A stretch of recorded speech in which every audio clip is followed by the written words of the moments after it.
بسم اللہ الرحمن الرحیم۔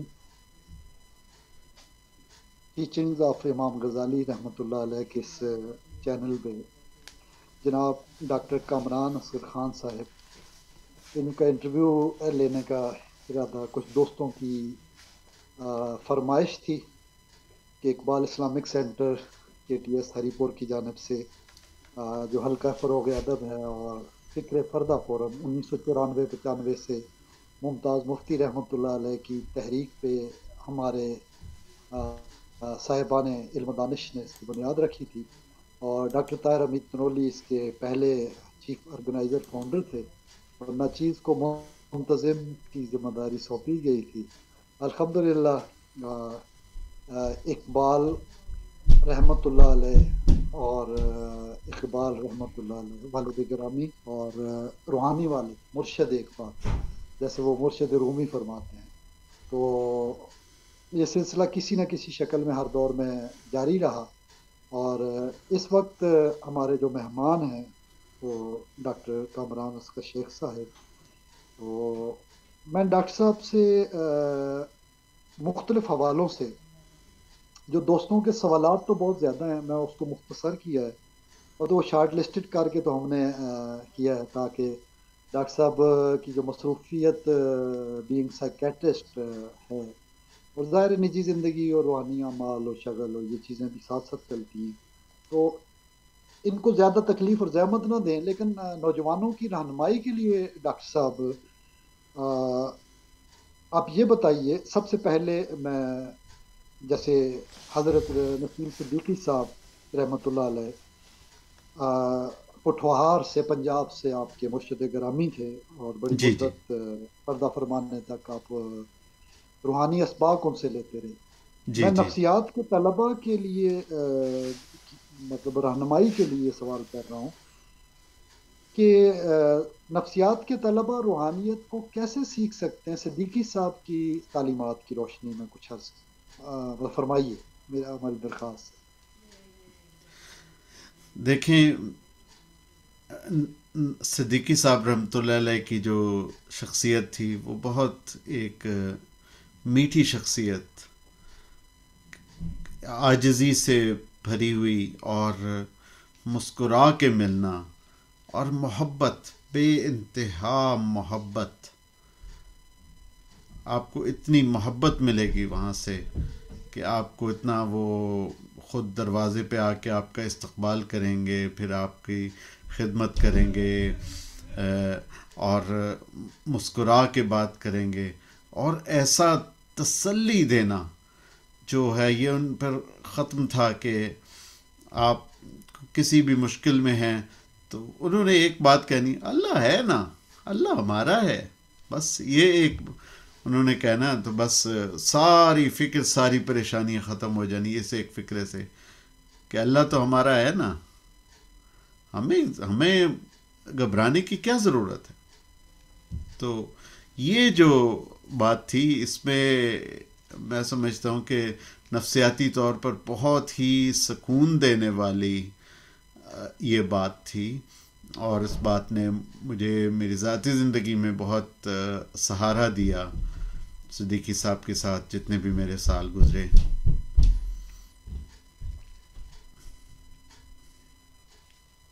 مطلب یہ ہے ڈاکٹر صاحب کہ اللہ ہے نا، بے شک۔ یہ وہی احسان والی بات ہو گئی کہ اس کی موجودگی کا احساس آپ کی آخری ڈھارس اور سہارا ہے، اور یہی نفسیات میں ہوتا ہے جو مایوس ہو جاتے ہیں لوگ، شیزوفرینک ہو جاتے ہیں، ڈپریسو ہو جاتے ہیں، یعنی وہ نا امید سے ہو جاتے ہیں وقتی حالات کے پیش نظر، سیلابی اور طوفانی صورتحال کے پیش نظر۔ تو مطلب صدیقی صاحب کا پیٹرن یہ تھا کہ اللہ کے بڑے سہارے کی، بڑی رسی کی مطلب موجودگی میں ہمیں گھبرانا نہیں چاہیے، پریشان نہیں ہونا چاہیے، نا امید نہیں ہونا چاہیے۔ کیا بالکل میں ایسا، درست کہہ رہا ہوں؟ بالکل ایسا ہے، بالکل ایسا ہے۔ اور وہ کہتے تھے کہ اللہ کو اپنے ساتھ رکھیں، تو بس پھر جب اللہ کو اپنے ساتھ رکھیں گے تو پھر دنیا کی جو چیزیں ہیں، الائیں بلائیں ہیں، وہ آپ کا کچھ نہیں بگاڑ سکیں گی۔ اور اسی لیے وہ ایک وظیفہ بھی بتایا کرتے تھے کہ بسم اللہ الرحمن الرحیم، اور درود شریف کے ساتھ صلی اللہ تعالی علی حبیبی محمد علیہ وسلم۔ تو وہ کہتے تھے کہ اس کا ورد آپ کرتے رہیں تو آپ کی زندگی میں برکتیں نازل ہوں گی، اور اللہ تعالیٰ کی معیت کا، اللہ تعالیٰ کی موجودگی کا احساس آپ کو رہے گا۔ سبحان اللہ، بسم اللہ کے ساتھ مطلب ہر درود چیز کی شریف۔ ابتدا جی، اور درود شریف کے ساتھ انتہا۔ سبحان واہ، اللہ۔ سبحان اللہ، کیا بات کی، ماشاء اللہ۔ ڈاکٹر صاحب ابھی اقبال اسلامک سینٹر کے دوستوں کی جانب سے نمائندگی کرتے ہوئے ناچیز پروفیسر اخلاق آپ سے دوسرا سوال کرتے ہیں کہ سید سرفراز شاہ صاحب مدد العالی، ان سے ظاہر ہے وہ جس طرح اپنا کردار ادا کر رہے ہیں، لاکھوں لوگوں کی وابستگی میڈیا پہ، لوگوں کی رہنمائی، راہبری، آپ جو طلبہ ہیں موجودہ حالات میں بہت فرسٹریٹڈ ہیں، اطمینان قلب نہیں ہے۔ طلبہ تو چھوڑیے، اساتذہ کا، بڑوں کا یہ حال ہے، معاشی، معاشرتی، سیاسی، ساری صورت حال جو بھی ہیں، ان سے ان کے اندر عجیب قسم کا مایوسی کا ایک ٹرینڈ ہوتا ہے۔ تو شاہ صاحب نے بینگ مسٹیکل گائیڈ ان مسائل کے لیے، ظاہر ہے آپ نے میں چونکہ آپ سے سوال کر رہا ہوں تو ظاہر ہے مجھے وہ معقول نہیں لگتا کہ میں ان کے کلام کو ایڈ کرتے ہوئے پوچھوں۔ جو آپ نے بینگ مرشد، ظاہر ہے آپ زیادہ آشنا ہیں، مطلب آپ محرم درون مے خانہ ہیں، تو شاہ صاحب ان لوگوں کو محرومیوں سے نکالنے کا کیا نسخہ دیتے ہیں؟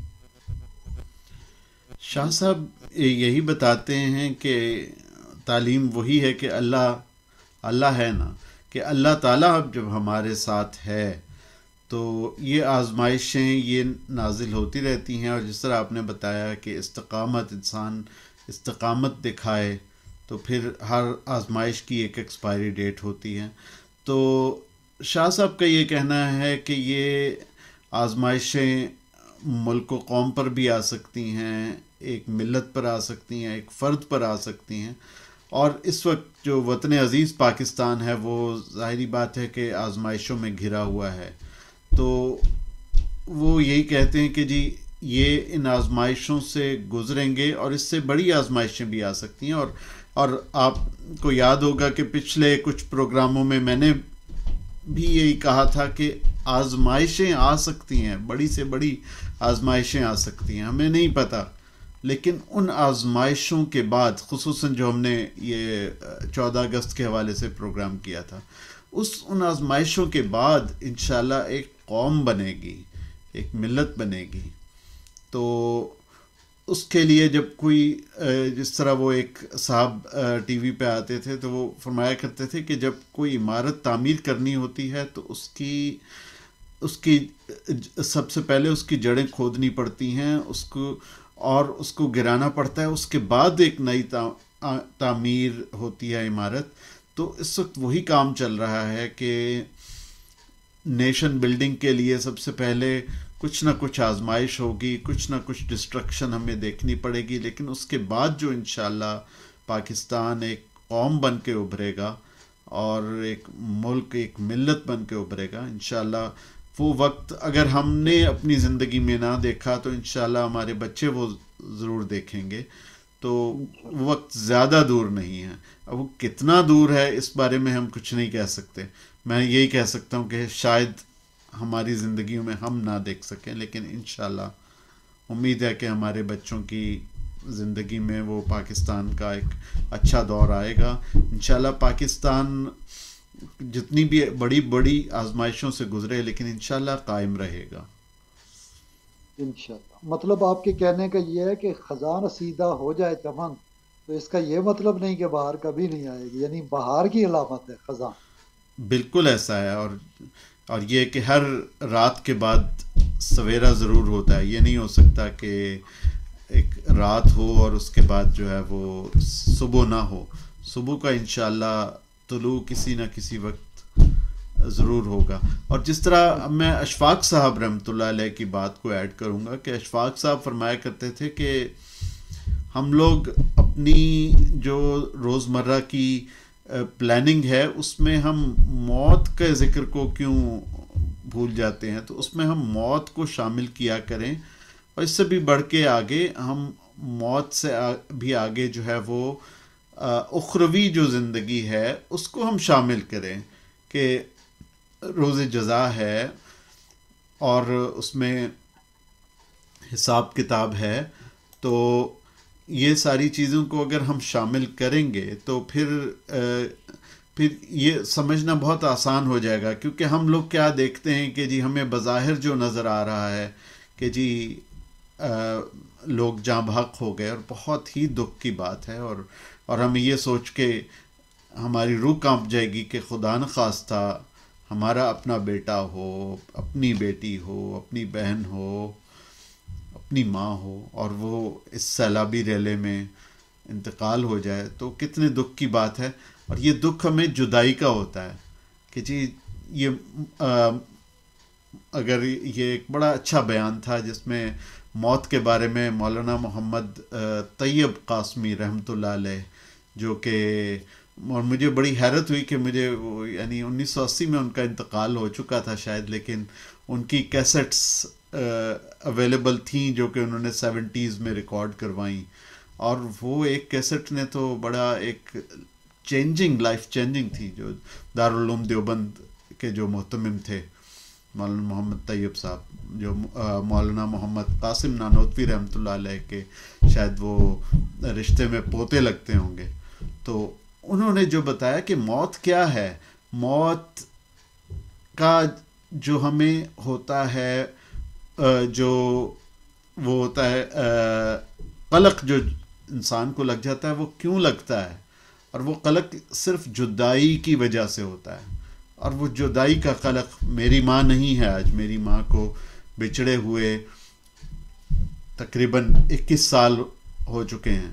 اسی طرح میرے والد صاحب کی ابھی 4 ستمبر کو برسی آ رہی ہے اور ان کو وفات پائے، پردہ فرمائے تقریباً 7 سال ہو جائیں گے. تو کیوں بار بار میں ان کو یاد کرتا ہوں، ماں کو اور باپ کو؟ وہ جدائی کی وجہ سے کہ وہ جدا ہو گئے. اس کے علاوہ کوئی اور جواز نہیں ہے. مولانا طیب صاحب کہتے ہیں کہ یہ ان کی روحیں ہمارے آس پاس ہی ہوتی ہیں، ہم ان کو محسوس نہیں کر سکتے، نہ ہم ان کو دیکھ سکتے ہیں، نہ ہم ان کو سن سکتے ہیں، لیکن ان کی روحیں ادھر ہی ہوتی ہیں. اور اگر جو نیک روحیں ہیں وہ تو ماشاءاللہ جنت میں ہوتی ہیں. تو ایک جب موت شروع ہو گئی تو ہمیں سب سے زیادہ جو چیز جس کو میں بھی مانتا ہوں کہ وہ ایک قلق ہے، وہ غم ہے، اور وہ جدائی کا غم ہے، وہ برداشت کرنا پڑتا ہے. اس کے بعد اگر کوئی چلا گیا تو اس کے بارے میں حسن ظن رکھیں کہ وہ انشاءاللہ جنت میں ہے. جو بھی سیلاب زدگان جن کا انتقال ہوا وہ انشاءاللہ جنت میں ہوں گے اور شہداء کے درجے میں ہوں گے. تو ہمیں جدائی کا غم اپنی جگہ، لیکن اس بات سے تسلی ضرور ملنی چاہیے. اور دوسری بات یہ کہ والذین آمنوا کہ وہ الحقنا بہم ذریتہم، کہ آپ کے جو آباء و اجداد ہیں ان سے آپ کو ملا دیا جائے گا. قرآن شریف میں ہے یہ، سورۃ الذاریات میں شاید کہ آپ کی ذریتوں کو آپس میں وہ ملا دیا جائے گا. آپ کو آپ آپس میں ملنے کی یعنی اجازت ہوگی اور آپ اکٹھے رہ سکیں گے جنت میں. تو اس سے بڑھ کے کیا بات ہو سکے گی؟ تو یہ جو عارضی جدائی ہے یہ بھی عارضی ہے. سب سے زیادہ جو چیز اس میں تنگ کرتی ہے وہ یہ ہے کہ خدا نخواستہ کسی کو اگر ٹارچر ہو یا کوئی جسمانی زخم کا، جسمانی طور پہ ایک شخص زخمی ہو جاتا ہے، پاہج ہو جاتا ہے، تو وہ ایک آزمائش ہوتی ہے، وہ ایک تکلیف ہوتی ہے. وہ تکلیف زیادہ تکلیف دہ ہے بنسبت موت کی تکلیف کے. تو اللہ تعالی ہم نے سب جو ہے آزمائشوں سے محفوظ رکھے اور اللہ تعالی ہم جو ہے وہ کوئی کسی قسم کی بھی آزمائش نہ آئے اور ہمارے اہل خانہ جو ہیں ان کو صحت مند اور تندرست رکھے اور ہم لوگ ہمیشہ اکٹھے ساتھ رہیں اور اللہ تعالی ہمیں صبر کی توفیق عطا فرمائے. ڈاکٹر صاحب بہت پیارے انداز میں آپ نے ذکر کیا علماء کی کیا باتیں اور ہمارے مشائخ عظام اور کیا بڑے بڑے لوگ تھے. ڈاکٹر اسرار صاحب نے شیخ الہند کے حوالے سے اسیر مالٹا بھی کہلاتے جی ہیں. جی جی جی یہ احباب دوست تھے سب. یہ 1930 میں بڑے بڑے طریقے سے مطلب وہ کالا پانی کی سزا ہوا کرتی تھی. جی جی جی لیکن جی ڈاکٹر سرار صاحب اس سوچ کو لے کے آگے چلے. انہوں نے بیعت جو ہے یہ لازم کی ہوئی تھی، اور جماعت اسلامی سے اختلاف ہی اس بنیاد پہ ہوا تھا کہ بیعت لازمی ہے، سنت رسول ہے انقلابی تحریک کے لیے.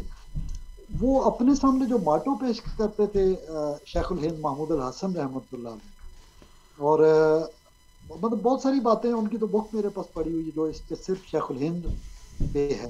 یعنی پاکستان بننے کے لیے اتنی قربانیاں دیں، شہادتیں قبول کی، عذاب تکلیفیں مصائب جھیلے. آج ہم ملک میں ہیں ڈاکٹر صاحب، ہم خود بھی دیکھیں وجود بھی بیمار ہو جاتا ہے، کتنا بخار کبھی ہو گیا، کبھی خطرناک بیماریاں ٹی بی تک ہو جاتی ہے تو کتنے مہینے دوائی لیتے ہیں. ملکوں پہ قوموں میں ظاہر آپ نے درست فرمایا.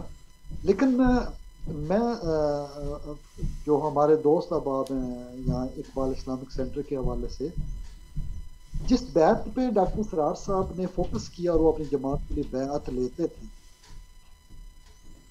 یہ ظاہر بیعت پہ آپ کے ٹیچنگ آف محمد غزالی رحمۃ اللہ علیہ پہ بیعت پہ پہلے موجود ہیں جی الفاظ. جی یعنی جی ایک جی سو اکیس جو آپ کے لیکچرز ہیں مختصر، بہت پیارے ہیں، ان میں بیعت والا میں نے کئی بار سنا ہے.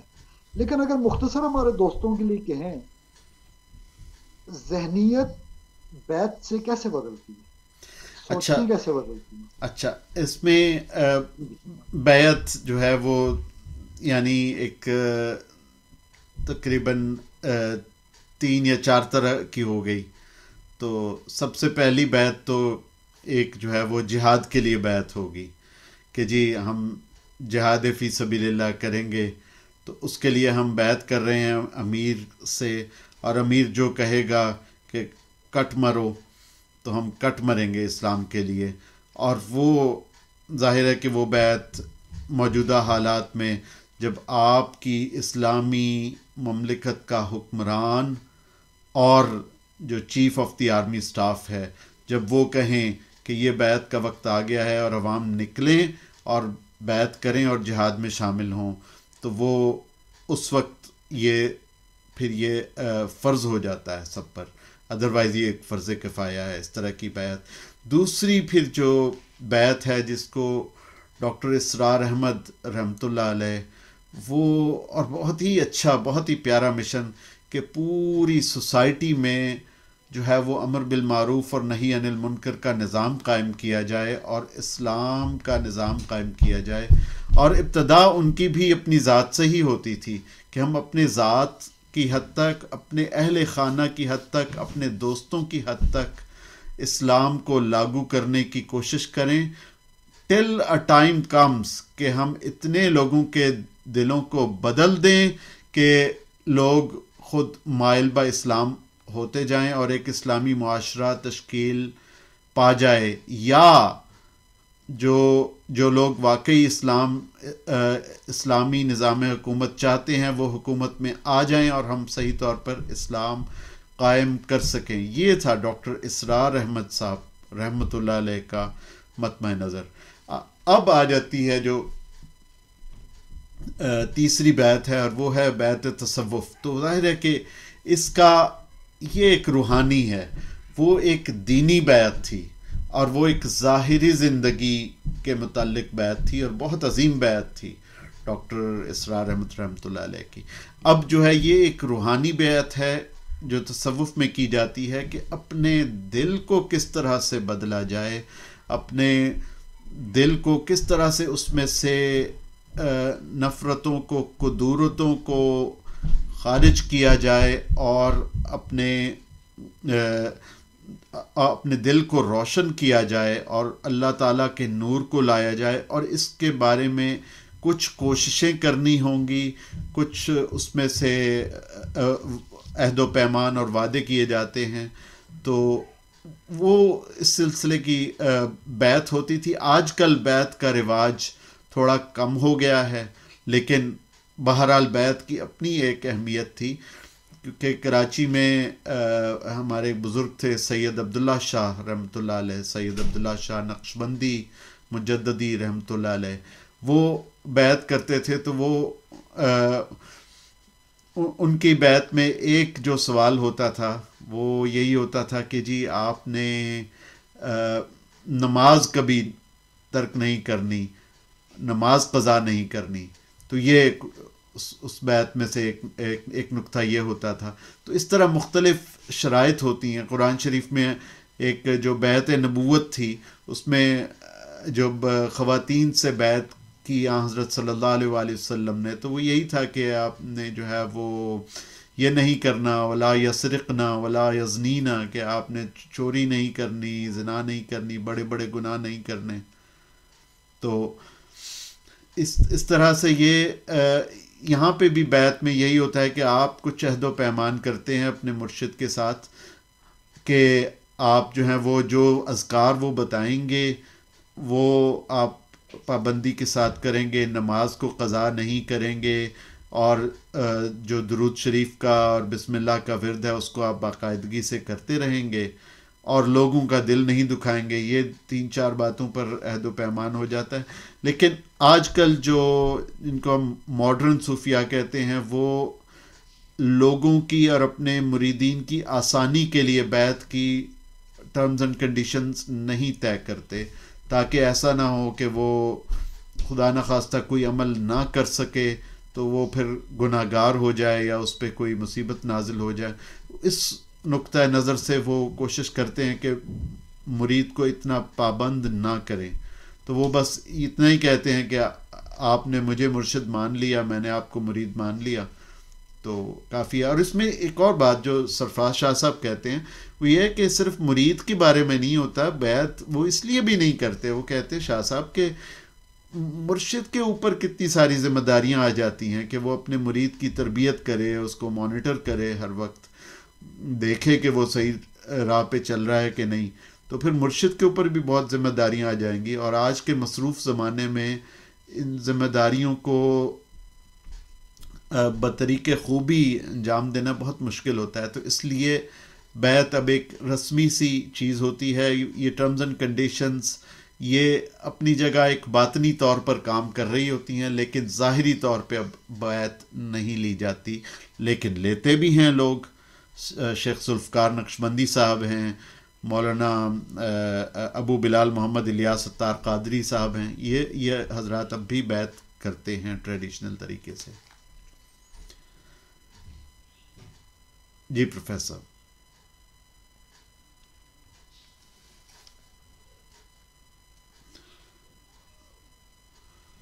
تو میرا خیال ہے کہ پروفیسر صاحب کی لائن ڈراپ ہو گئی ہے.